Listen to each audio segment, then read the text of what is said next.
पूर्वी दिल्ली के दयालपुर थाना क्षेत्र के चांद बाग गली नंबर 1 की 24 वर्षीय हयात 20 तारीख से लापता थी। परिवार के अनुसार वह जॉब पर निकली थी, लेकिन फोन स्विच ऑफ मिलने पर परिजनों ने दयालपुर थाने में शिकायत की।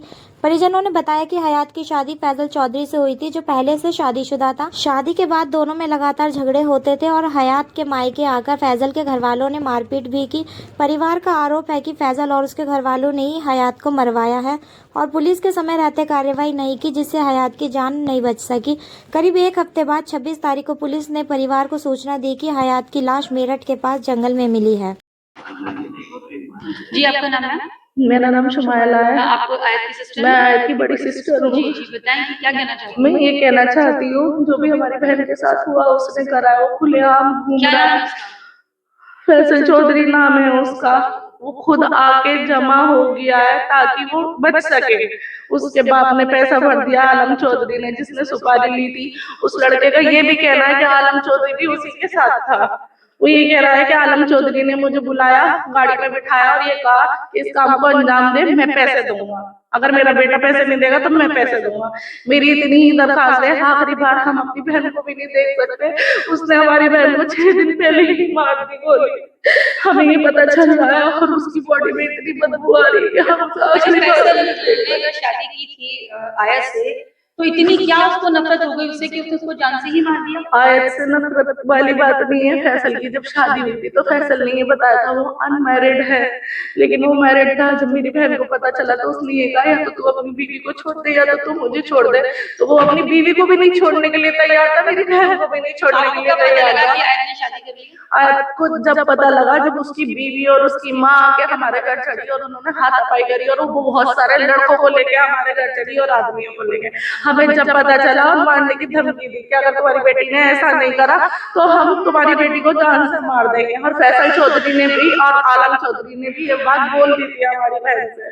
हमारी बहन कंप्लेन ही करने जा रही थी अगले दिन, क्योंकि 20 तारीख को उसे ये पता चला कि आलम चौधरी ने उसे कहीं पे एक पार्टी में गई थी। जब उसे वो मिला है आलम चौधरी, तो उन्होंने हमारी बहन से कहा, या तो तू इसे छोड़ दे या हम तुझे जान से मरवा देंगे। तो हमारी बहन को जब पता चला हम कंप्लेन करने जा रहे थे, तो अगले दिन वो गायब हो गई है। सब चीजें हमारे पास, हमारी सिर्फ इतनी दरखास्त है कि हमें आलम चौधरी के लिए सख्त कार्रवाई करवाए। अगर वो अपने बेटे को इतना वो नहीं देता तो शायद उसका बेटा ये नहीं करता। उन्हें पैसों के भी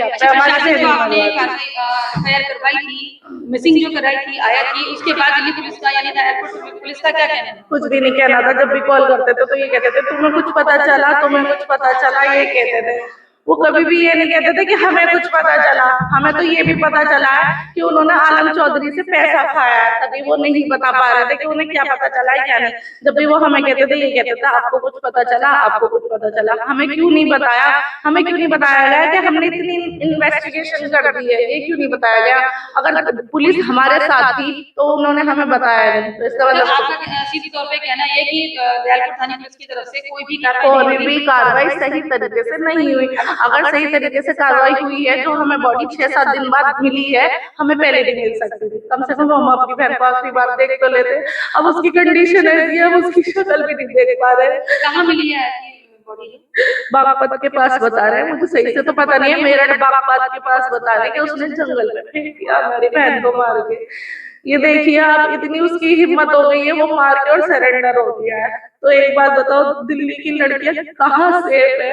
ये तो वो वाली बात हो गई है, आज हमारी बहन मरी, कल किसी की बहन बेटी मरेगी। हमें इंसाफ चाहिए, हमें आप इंसाफ दिलवाइए। पर आप उनकी सिस्टर हैं, जो आयत थी आपकी बहन थी, वो छोटी बहन थी बड़ी बहन थी आपकी? नहीं, वो मेरी से बहुत छोटी थी, 4 साल छोटी। तो उसके साथ जो ये सारा मामला हुआ है, जो आपने बताया थोड़ा सा कि जो आयत है, बताया आपने ही बताया अभी थोड़ी देर पहले हमने आपसे बात की थी कि उसने शादी कर ली थी फैसल से। तो क्या उसका परिवार खुश नहीं था उसकी शादी करने के बाद? क्या वो लोग आयत ने 5 अप्रैल को उससे शादी की, पर उस आदमी ने आयत को ये नहीं बताया, फैसल चौधरी ने, वो ऑलरेडी शादीशुदा और 2 बच्चों का बाप है। जानकारी नहीं थी कि वो नहीं, क्योंकि पेपर में भी उसने यही लिखवाया है कि वो सिंगल है। हमारे पास उसके पेपर हैं जिसमें साफ साफ ये लिखा है कि लड़का सिंगल है, ठीक है, हमें ये इसके बारे में जब पता चला, जब 24 अगस्त को उसके घर वाले और उसके यानी कि उसकी मदर, उसकी वाइफ, उसके फादर, उसके भाई, ये चारों के चारों जब घर पर आए, तब हमें पता चला उन्होंने हमारी बहन के साथ मारपीट करी। तब जा आपके घर पर आकर? हाँ जी, तो तब आपने कंप्लेंट करी दिल्ली पुलिस इस को? बात की हमने कंप्लेंट करी है, मेरे पास इसकी कंप्लेंट कॉपी है, पर वो कंप्लेंट ऊपर नहीं गई क्योंकि उनका कहना था कि वो हमारे भाई को मार देंगे। इस वजह से आयत का कहना ये था कि जो हो गया छोड़ दो, मैं उस लड़के को डिवोर्स दे दूंगी, पर क्या कहते हैं, मैं अपने भाइयों पे कोई बात नहीं आने दूंगी। तो इस वजह से आयत ने कोई कंप्लेंट नहीं की उसके नाम की। अच्छा, आयत कहाँ काम करती थी, कौन सी जगह पर काम करती वो थी? झिलमिल लोकेशन में काम करती थी, क्लब शिकार के अंदर। तो आप प्रशासन से क्या गुहार लगाना चाहती हैं? प्रशासन ने आपके साथ किस तरह से जो इतनी मतलब आपकी बात पर सुनवाई नहीं करी, तो प्रशासन से क्या कहना चाहेंगी? क्योंकि हमें कोई आईओ भी सही नहीं मिला। कल जब फैसल चौधरी सरेंडर हुआ तो आईओ ने उससे पैसों की मांग की, जिसकी वजह से उसने हमारी पूरी कंप्लेंट ऊपर लिखवाई नहीं।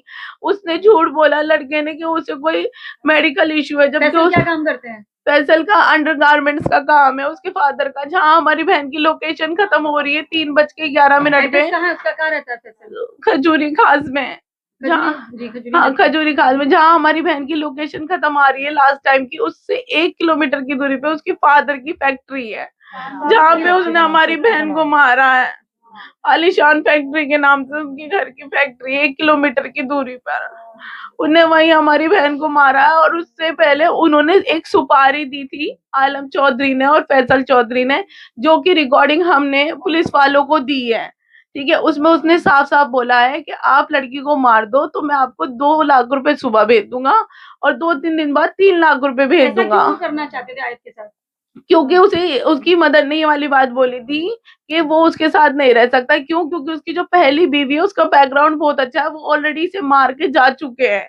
उन्होंने कहा था कि अगर लड़की को नहीं छोड़ता है तो हम तेरे बाप को मार देंगे। तो इस वजह से उन्होंने हमारी बहन ही मरवा दी ताकि उनके घर का कोई ना मरे। अच्छा, आयत कितने बजे यहाँ घर से निकली थी? 8 बजे पूरे निकली थी। 8 बजे वो यहाँ से निकली और उस लड़के ने 7:55 पे किसी शानू नाम के लड़के की गाड़ी ली। वो उसकी अपनी गाड़ी थी भी नहीं। हमें वो बंदा तो आपका कहना है कि जो आयत गई थी लास्ट लोकेशन जो थी फैसल के साथ ही थी उनकी? हाँ जी बिल्कुल, और इस बात की ना ऑडियो रिकॉर्डिंग, वीडियो रिकॉर्डिंग सब है हमारे पास। आपने एफआईआर करी थी? हाँ जी, हमने मिसिंग रिपोर्ट की थी उसकी 21 तारीख को।